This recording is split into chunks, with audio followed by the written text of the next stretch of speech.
Hi ಎಲ್ಲರಿಗೂ ನಮಸ್ಕಾರ. Welcome to Malenadu ಸವಿರುಚಿ. ಇವತ್ತು ತುಂಬಾ ರುಚಿಕರವಾಗಿರುವಂತಹ ಪ್ರೌನ್ಸಿಂದ ಎರಡು ರೀತಿಯಾದಂತಹ ಅಡುಗೆನ ತೋರಿಸ್ತಾ ಇದ್ದೀನಿ. ಒಂದು ಸಿಂಪಲ್ ಆಗಿ ಮಾಡಿಕೊಳ್ಳುವಂತಹ ಪ್ರೌನ್ಸ್ ಫ್ರೈ, ಹಾಗೆ ಒಂದು ಚಪಾತಿಗೆಲ್ಲ ಸೂಟ್ ಆಗುವಂತಹ ಪ್ರೌನ್ಸಿಂದ ಪಲ್ಯನೂ ಕೂಡ ತೋರಿಸ್ತಾ ಇದ್ದೀನಿ. ತುಂಬ ಅಂದರೆ ತುಂಬ ರುಚಿಯಾಗಿರುತ್ತೆ. ಮೊದಲನೇದಾಗಿ ಪ್ರೌನ್ಸ್ನ ತಂದು ಚೆನ್ನಾಗಿ 4 ರಿಂದ 5 ಸರಿ ತೊಳ್ಕೊಂಡು ಇದನ್ನ ಕ್ಲೀನ್ ಮಾಡ್ಕೋಬೇಕು. ಚೆನ್ನಾಗಿ ತೊಳ್ಕೊಬೇಕು, ಯಾಕೆಂದರೆ ಇದ್ರ ಒಳಗಡೆ ರೀತಿ ಎಲ್ಲ ಇರುತ್ತೆ. ಹಾಗಾಗಿ ಕ್ಲೀನಾಗಿ ತೊಳ್ಕೊಂಡು ಇದನ್ನ ಕ್ಲೀನ್ ಮಾಡ್ಕೋಬೇಕಾಗತ್ತೆ. ನಾನಿಲ್ಲಿ ಒಂದು 4 ರಿಂದ 5 ಸರಿ ಚೆನ್ನಾಗಿ ತೊಳ್ಕೊಂಡು ಈ ಥರ ಇದನ್ನ ಕ್ಲೀನ್ ಮಾಡ್ಕೋತಾ ಇದ್ದೀನಿ.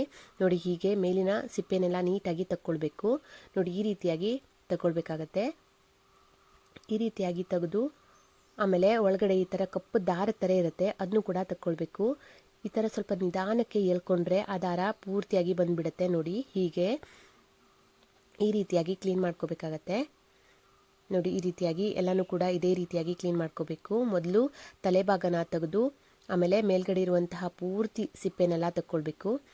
ಈ ಥರ ತಕ್ಕೊಂಡು ಆಮೇಲೆ ಒಳಗಡೆ ಇರುವಂತಹ ದಾರನ ನೀಟಾಗಿ ಎಳ್ಕೊಂಡ್ರೆ ಕರೆಕ್ಟಾಗಿ ಬಂದುಬಿಡುತ್ತೆ, ಪೂರ್ತಿಯಾಗಿ ಬಂದುಬಿಡುತ್ತೆ.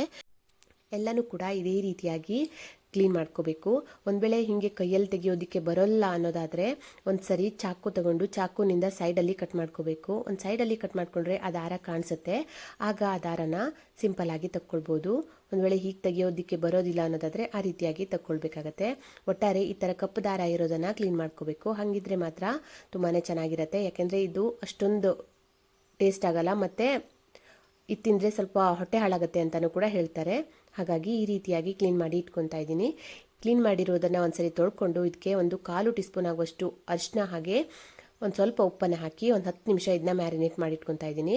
10 ನಿಮಿಷದ ನಂತರ ಇದಕ್ಕೆ ಖಾರನ ಹಾಕ್ಕೊಳ್ಬೇಕಾಗತ್ತೆ. ನೋಡಿ, ಈ ರೀತಿಯಾಗಿ ಮಾಡಿಕೊಂಡ್ರೆ ಚೆನ್ನಾಗಿ ಉಪ್ಪು ಖಾರ ಎಲ್ಲ ನೀಟಾಗಿ ಹಿಡ್ಕೊಳ್ಳುತ್ತೆ. ಹಾಗಾಗಿ ಈ ರೀತಿಯಾಗಿ ಮಾಡಿ ಇಟ್ಕೋಬೇಕು. ಇದಕ್ಕೆ ಸ್ವಲ್ಪ ಹುಳಿನೂ ಕೂಡ ಹಿಂಡಿ ಇಟ್ಕೋಬೋದು, ಲಿಂಬು ಏನಾದರೂ ಹಿಂಡ್ಕೊಂಡು ಇಟ್ಕೋಬೋದು. ಇದಕ್ಕೆ ಈಗ ಮಸಾಲೆ ಹಾಕ್ಕೊಳ್ಳೋದಕ್ಕೆ ನಾನು ಖಾರಕ್ಕೆ ಎಷ್ಟು ಬೇಕು ಅಂತ ನೋಡಿಕೊಂಡು ಅಚ್ಚಕಾರದ ಪುಡಿ, ರುಚಿಗೆ ತಕ್ಕಷ್ಟು ಉಪ್ಪು, ಹಾಗೆ 1/4 ಟೀ ಸ್ಪೂನ್ ಆಗುವಷ್ಟು ಜಿಂಜರ್ ಗಾರ್ಲಿಕ್ ಪೇಸ್ಟ್, ಒಂದು 1/4 ಟೀ ಸ್ಪೂನ್ ಆಗುವಷ್ಟು ಜೀರಿಗೆ ಪುಡಿ, 1/4 ಟೀ ಸ್ಪೂನ್ ಆಗುವಷ್ಟು ಧನಿಯಾ ಪುಡಿನ ಹಾಕಿ ನೀರು ಹಾಕದೇ ಕಲಿಸ್ಕೋಬೇಕು. ಉಪ್ಪನ್ನು ನೋಡಿಕೊಂಡು ಸೇರಿಸ್ಕೋಬೇಕಾಗತ್ತೆ, ಯಾಕೆಂದರೆ ಮೊದಲೇ ಉಪ್ಪು ಹಾಕಿರೋದ್ರಿಂದ ಉಪ್ಪು ಬೇಕಾಗೋದಿಲ್ಲ. ಆದರೂ ಕೂಡ ಒಂದು ಸ್ವಲ್ಪ ಉಪ್ಪನ್ನು ಹಾಕಿ, ಮಸಾಲೆಗೆ ಒಂದು ಸ್ವಲ್ಪ ಉಪ್ಪನ್ನು ಹಾಕಿ ಈ ರೀತಿಯಾಗಿ ಕಲಸಿ ಇಟ್ಕೊತಾ ಇದ್ದೀನಿ. ಈ ರೀತಿ ಮಾಡಿ ಕಲಸಿ ಒಂದು 5 ನಿಮಿಷ ಇಟ್ಕೊಂಡ್ರೆ ಚೆನ್ನಾಗಿ ಉಪ್ಪು ಖಾರ ಎಲ್ಲ ಹೀರ್ಕೊಳ್ಳುತ್ತೆ. ಆಮೇಲೆ ಕಾದಿರುವಂತಹ ತವಕ್ಕೆ ಎಣ್ಣೆನ ಹಾಕಿ ಈ ರೀತಿಯಾಗಿ ಹರಡಿ ಹಾಕ್ಕೊಳ್ಬೇಕಾಗತ್ತೆ. ಈ ರೀತಿಯಾಗಿ ಮಾಡ್ಕೊಳ್ಳೋದ್ರಿಂದ ತುಂಬ ಚೆನ್ನಾಗಿ ಫ್ರೈ ಆಗುತ್ತೆ.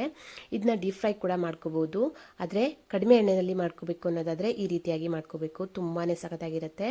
ಈ ಥರ ಲೋ ಟು ಮೀಡಿಯಮ್ ಫ್ಲೇಮ್ನಲ್ಲಿ ಇದನ್ನ ಬೇಯಿಸ್ಕೋಬೇಕು. ಈ ಥರ ಮಾಡಿಕೊಂಡು ಎರಡೂ ಕಡೆನೂ ನೀಟಾಗಿ ಬೇಯಿಸ್ಕೊಂಡ್ರೆ ತುಂಬಾ ರುಚಿಕರವಾಗಿರುವಂತಹ ಪ್ರೌನ್ಸ್ ಫ್ರೈ ರೆಡಿ ಆಗುತ್ತೆ. ಅನ್ನದ ಜೊತೆ ಸೈಡ್ ಡಿಶ್ ಆಗಿನೂ ಕೂಡ ತಿನ್ಬೋದು, ಇಲ್ಲ ಹಾಗೇನೂ ಕೂಡ ತಿನ್ಬೋದು, ಸಖತ್ತಾಗಿರುತ್ತೆ. ಹಾಗೆ ಇನ್ನೊಂದು ರೆಸಿಪಿ ಅಂದರೆ ಅದು ಪ್ರೌನ್ಸಿಂದ ಪಲ್ಯನ ಮಾಡ್ಕೊಳ್ಳೋದು. ಸಿಂಪಲ್ ಆಗಿ ಮಾಡ್ಕೊಳ್ಳುವಂತಹ ಪಲ್ಯದ ರೆಸಿಪಿ ಚಪಾತಿ, ದೋಸೆ ಎಲ್ಲದಕ್ಕೂ ಸಖತ್ತಾಗಿರುತ್ತೆ. ಅನ್ನದ ಜೊತೆಗೆ ಸೈಡ್ ಡಿಶ್ ಆಗಿನೂ ಕೂಡ ತಿನ್ಬೋದು. ನೋಡಿ, ಈಗ ಈ ಥರ ಮಾಡಿ ಎರಡೂ ಕಡೆನೂ ತಿರುವು ಹಾಕ್ಕೊತಾ ಇದ್ದೀನಿ. ಈ ಥರ ಮಾಡಿ ತಿರುವು ಹಾಕ್ತಾನೆ ಬೇಯಿಸ್ಕೋಬೇಕು. ಈಗ ಮಾಡ್ಕೊಳ್ಳೋದ್ರಿಂದ ಚೆನ್ನಾಗಿ ಬೇಯುತ್ತೆ ಕೂಡ. ನೋಡಿ, ಈ ರೀತಿಯಾಗಿ ಬೇಯಿಸ್ಕೊಂಡ್ರೆ ತುಂಬಾ ರುಚಿಕರವಾಗಿರುವಂತಹ ಪ್ರೌನ್ಸ್ ಫ್ರೈ ರೆಡಿ. ಜಾಸ್ತಿ ಟೈಮು ಬೇಕಾಗೋದಿಲ್ಲ, ಕಡಿಮೆ ಟೈಮ್ನಲ್ಲಿ ಮಾಡ್ಕೊಳ್ಬೋದು. ನೋಡಿ ಎಷ್ಟು ಚೆನ್ನಾಗಿ ಕಾಣಿಸ್ತಿದೆ ಅಂತ. ಇದಾದಮೇಲೆ ಈಗ ಸಿಂಪಲ್ಲಾಗಿ ಮಾಡ್ಕೊಳ್ಳುವಂತಹ ಪ್ರೌನ್ಸ್ ಫ್ರೈ, ನಾನು ಪ್ರೌನ್ಸ್ನ ಚೆನ್ನಾಗಿ ಕ್ಲೀನ್ ಮಾಡಿಕೊಂಡು ಸ್ವಲ್ಪ ಉಪ್ಪು ಅರಿಶಿನ ಹಾಕಿಟ್ಕೊಂಡಿದ್ದೀನಿ. ಈಗ ಅದಕ್ಕೆ 2 ಈರುಳ್ಳಿ, 2 ಟೊಮೆಟೊ, ಹಾಗೆ 2 ಆಗುವಷ್ಟು ಹಸಿಮೆಣಸು, 2 ಸ್ಪೂನ್ ಆಗುವಷ್ಟು ಹಸಿಮೆಣಸಿನಕಾಯಿ ಪೇಸ್ಟನ್ನು ಕೂಡ ಇಟ್ಕೊಂಡಿದ್ದೀನಿ. ಹಾಗೆ 2 ಟೇಬಲ್ ಸ್ಪೂನ್ ಆಗುವಷ್ಟು ಹಸಿ ತೆಂಗಿನ ತುರಿನ ಇಟ್ಕೊಂಡಿದ್ದೀನಿ. ರುಚಿಗೆ ತಕ್ಕಷ್ಟು ಉಪ್ಪು ಬೇಕಾಗುತ್ತೆ, ಅದನ್ನು ಕೂಡ ಇಟ್ಕೊಂಡಿದ್ದೀನಿ. ಸ್ವಲ್ಪ ಎಣ್ಣೆ ಬೇಕು, ಹಾಗೆ ಎಣ್ಣೆನೂ ಕೂಡ ಇಟ್ಕೊಂಡಿದ್ದೀನಿ. ಎಲ್ಲನೂ ಕೂಡ ರೆಡಿ ಮಾಡಿ ಇಟ್ಕೊಂಡಿದ್ದೀನಿ. ಹಾಗೆ ಇದ್ರ ಪಲ್ಯ ಮಾಡೋದಕ್ಕೆ ಒಂದು ಬಾಣಲಿನ ಕಾಯೋದಕ್ಕೆ ಇಟ್ಕೊಂಡು ಅದಕ್ಕೆ 2 ಸ್ಪೂನ್ ಆಗುವಷ್ಟು ಕೊಬ್ಬರಿ ಎಣ್ಣೆನ ಹಾಕ್ಕೊಳ್ತಾ ಇದ್ದೀನಿ. ಕೊಬ್ಬರಿ ಎಣ್ಣೆ ತುಂಬಾ ಚೆನ್ನಾಗಿರುತ್ತೆ, ಶೀಪ್ ಪುಡಿಗೆಲ್ಲ ಕೊಬ್ಬರಿ ಎಣ್ಣೆ ಚೆನ್ನಾಗಿರುತ್ತೆ. ಈಗ ಕಾದಿರುವಂತಹ ಎಣ್ಣೆಗೆ ಹೆಚ್ಚಿಟ್ಕೊಂಡಿರುವಂತಹ ಈರುಳ್ಳಿನ ಹಾಕಿ ಚೆನ್ನಾಗಿ ಫ್ರೈ ಮಾಡ್ಕೋಬೇಕು. ಈರುಳ್ಳಿ ಸ್ವಲ್ಪ ಕಲರ್ ಚೇಂಜ್ ಆಗೋ ತನಕ ಫ್ರೈ ಮಾಡ್ಕೋಬೇಕಾಗತ್ತೆ. ನೋಡಿ, ಈ ರೀತಿಯಾಗಿ ಫ್ರೈ ಮಾಡ್ಕೋಬೇಕು. ಈ ಥರ ಸ್ವಲ್ಪ ಕೆಂಪಾಗೋ ತನಕ ಹುರ್ಕೊಂಡು ಇದಕ್ಕೆ ಕಟ್ ಮಾಡಿ ಇಟ್ಕೊಂಡಿರುವಂತಹ ಟೊಮೆಟೊ ಮತ್ತು ಹಸಿಮೆಣಸನ್ನು ಕೂಡ ಸೇರಿಸ್ಕೊತಾ ಇದ್ದೀನಿ.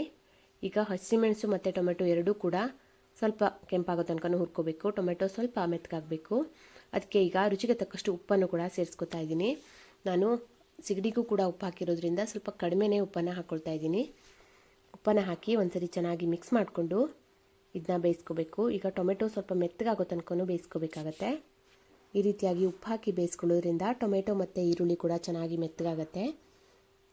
ನೋಡಿ, ಈ ರೀತಿಯಾಗಿ ಚೆನ್ನಾಗಿ ಮಿಕ್ಸ್ ಮಾಡ್ಕೊತಾ ಬೇಯಿಸ್ಕೊತಾ ಇದ್ದೀನಿ. ಇದಕ್ಕೆ ನಾನು ಈಗ ಹಸಿಮೆಣಸಿನಕಾಯಿ ಪೇಸ್ಟನ್ನು ಕೂಡ ಹಾಕ್ಕೊಳ್ತಾ ಇದ್ದೀನಿ. ಖಾರಕ್ಕೆ ಎಷ್ಟು ಬೇಕು ಅಂತ ನೋಡಿಕೊಂಡು ಸೇರಿಸ್ಕೋಬೋದು.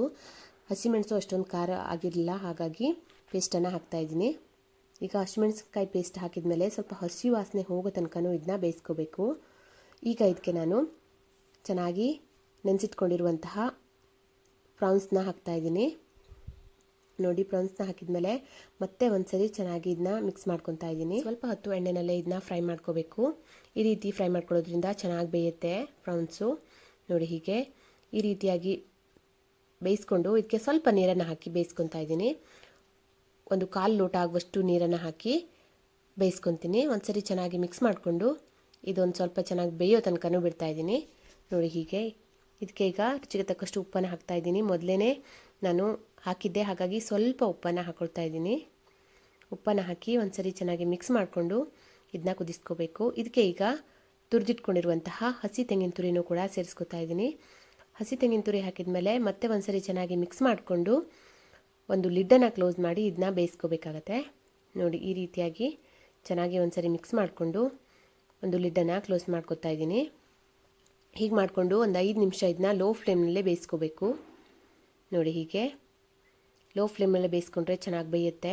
ಸ್ವಲ್ಪ ನೀರು ಆರೋ ತನಕ ಬೇಯಿಸ್ಕೋಬೇಕಾಗತ್ತೆ. ಇದೀಗ ಆಲ್ಮೋಸ್ಟ್ ಬೆಂದಿದೆ. ಈಗ ಇದನ್ನ ಓಪನ್ ಮಾಡಿಕೊಂಡು ಇದಕ್ಕೆ 1 ಟೀ ಸ್ಪೂನ್ ಆಗುವಷ್ಟು ಅಚ್ಚ ಖಾರದ ಪುಡಿನ ಸೇರಿಸ್ಕೊತಾ ಇದ್ದೀನಿ. ಕಲರ್ಗೋಸ್ಕರ ಹಾಕ್ತಾ ಇದ್ದೀನಿ. ಇದು ಅಷ್ಟೊಂದು ಖಾರ ಇಲ್ಲ, ಹಾಗಾಗಿ ಅಚ್ಚ ಖಾರದ ಪುಡಿನ ಹಾಕಿದ ಮೇಲೆ ಮತ್ತೆ ಒಂದ್ಸರಿ ಚೆನ್ನಾಗಿ ಮಿಕ್ಸ್ ಮಾಡ್ಕೋಬೇಕು. ಈ ರೀತಿಯಾಗಿ ಮಿಕ್ಸ್ ಮಾಡಿಕೊಂಡು ಇದನ್ನ ಸ್ವಲ್ಪ ಚೆನ್ನಾಗಿ ನೀರು ಆರೋ ತನಕ ಕುದಿಸ್ಕೋಬೇಕು. ಈ ಥರ ಮಿಕ್ಸ್ ಮಾಡಿಕೊಂಡ್ರೆ ತುಂಬ ಚೆನ್ನಾಗಿ ಬೇಯುತ್ತೆ. ಈಗ ಇದು ಚೆನ್ನಾಗಿ ಬೆಂದಿದೆ. ತುಂಬಾ ರುಚಿಕರವಾಗಿರುವಂತಹ ಪ್ರೌನ್ಸ್ ಪಲ್ಯ ಕೂಡ ರೆಡಿಯಾಗಿದೆ. ಚಪಾತಿ ಜೊತೆಗಂತೂ ಸಖತ್ತಂದರೆ ಸಖತ್ತಾಗಿರುತ್ತೆ. ಬಿಸಿ ಬಿಸಿಯಾಗಿರುವಂತಹ ಚಪಾತಿನ ಮಾಡಿಕೊಂಡು ಈ ರೀತಿ ಪಲ್ಯನ ಹಾಕೊಂಡು ತಿಂತಾ ಇದ್ರೆ ಸಖತ್ತಾಗಿರುತ್ತೆ. ಒಂದ್ಸರಿ ಟ್ರೈ ಮಾಡಿ 2 ರೆಸಿಪಿನೂ ಹೇಗೆ ಬಂತು ಅಂತ ನನಗೆ ಕಮೆಂಟ್ ಮಾಡಿ ತಿಳಿಸಿ. ಹಾಗೆ ನನ್ನ ಈ ವಿಡಿಯೋ ನಿಮಗೆ ಇಷ್ಟ ಆಗಿದ್ರೆ ಪ್ಲೀಸ್ ಲೈಕ್ ಮಾಡಿ, ಹಾಗೆ ನಿಮ್ಮ ಅನಿಸಿಕೆನ ನನಗೆ ಕಮೆಂಟ್ ಮಾಡಿ ತಿಳಿಸಿ. ಹಾಗೆ ಯಾರೆಲ್ಲ ಮೊದಲನೇ ಸರಿ ನನ್ನ ವಿಡಿಯೋನ ನೋಡ್ತಾ ಇದ್ದೀರಾ ಪ್ಲೀಸ್ ಸಬ್ಸ್ಕ್ರೈಬ್ ಮಾಡ್ಕೊಳ್ಳಿ. ಹಾಗೆ ಪಕ್ಕದಲ್ಲಿರುವಂತಹ ಬೆಲ್ ಐಕಾನ್ನ ಕ್ಲಿಕ್ ಮಾಡಿ. ನಾನು ಹಾಕುವಂಥ ಪ್ರತಿಯೊಂದು ವಿಡಿಯೋದು ನೋಟಿಫಿಕೇಷನ್ ನಿಮಗೆ ಬರುತ್ತೆ. ಮುಂದಿನ ವಿಡಿಯೋದಲ್ಲಿ ಮತ್ತೆ ಸಿಗ್ತೀನಿ. Thank you.